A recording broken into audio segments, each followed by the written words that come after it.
Creating a ServiceNow instance involves provisioning a dedicated environment within the ServiceNow cloud platform for an organization's use. Here's how to create a ServiceNow instance. Subscription. Contact ServiceNow sales or visit their website to subscribe to the platform. Determine the subscription plan and features that best suit your organization's needs. Provide information. During the subscription process, provide necessary information such as company details, contact information, and the desired instance configuration. Instance provisioning. ServiceNow provisions a dedicated instance based on the provided information.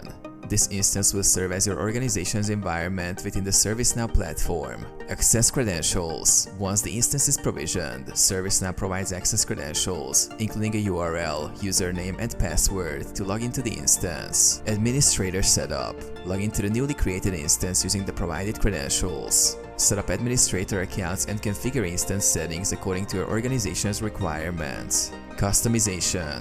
Customize the instance to meet your organization's specific needs. This includes configuring workflows, forms, fields, and user roles. Training. Train users on how to use the ServiceNow instance effectively, including ticketing workflows, reporting features, and other functionalities. Go live. Once configured and users are trained, start using the ServiceNow instance to manage IT service operations, including incident, problem, change, and request management.